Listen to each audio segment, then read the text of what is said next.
અંકલેશ્વર સિંચાઈ વિભાગના 6 કરોડના ખર્ચે નિર્માણ પામનાર પ્રકલ્પોનું જળ સંપત્તિ મંત્રી ઈશ્વરસિંહ પટેલના હસ્તે ખાતમુહૂર્ત।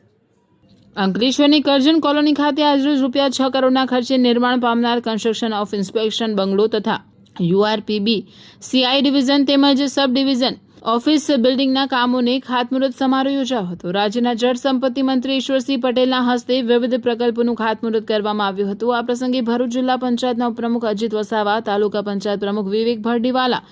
નગરપાલિકા પ્રમુખ જિગ્નેશ અંદાડિયા, લોકગાયક અભયસિંહ રાઠોડ, સુરત સિંચાઈ વર્તુળના અધિક્ષક ઇજનેર એસબી દેશમુખ, જળ સંપત્તિ અને કરજણ સિંચાઈ યોજનાના અધિકારીઓ ઉપસ્થિત રહ્યા હતા। અંકલેશ્વર ખાતે વિવિધ માળખાકીય સુવિધાઓના વિકાસને વેગ આપવા માટે આ બાંધકામો મહત્વપૂર્ણ સાબિત થશે। આ પ્રસંગે જળ સંપત્તિ મંત્રી ઈશ્વરસિંહ પટેલે જણાવ્યું હતું કે નવી ઓફિસ બિલ્ડિંગ સહિતના આ કામો પૂર્ણ થતાં સંબંધિત વિભાગની કામગીરીને વધુ સુદૃઢ બનાવવામાં મદદ મળશે તેમજ અધિકારીઓ અને કર્મચારીઓને વધુ સારી કાર્ય સુવિધા મળી રહેશે। આ સાથે દક્ષિણ ગુજરાતમાં ખેડૂતોને સિંચાઈ માટેનું પૂરતું પાણી મળી રહે એ માટે વિવિધ યોજનાઓ થકી સરકાર સતત પ્રયત્નશીલ હોવાનું તેઓએ જણાવ્યું હતું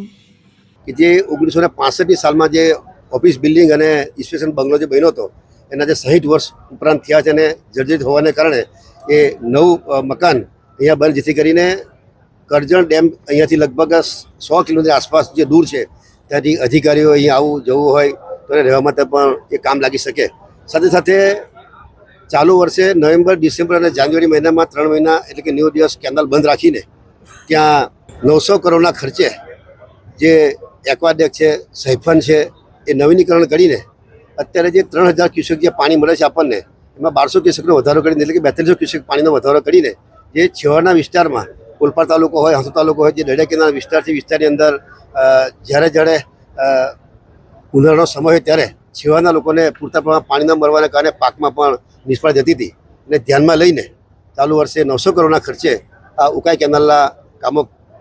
પણ કરનાર છે। સાથે સાથે કરજણ ડેમની વાત કરીએ, વર્ષોથી કરજણ ડેમ ફૂલ ભરાઈ જાય છે, પરંતુ એ પાણી સિંચાઈ માટે છેવાડા સુધી પહોંચતું નહોતું। જે કેનાલ જે હતી, કેનાલને નવીનીકરણ કરવા માટે જે 51 કિલોમીટર લંબાઈની જે કેનાલ છે એમાં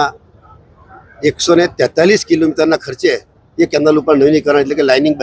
લાઇનિંગ કરીને જે આપણા શેંગપુર, ઉછાલી, મોતાલી સુધી એ કેનાલ જે આવે છે એ છેવાડા સુધી પાણી પહોંચે માટે આ કેનાલનું નવીનીકરણ કરીને છેક છેવાડા સુધી લોકોને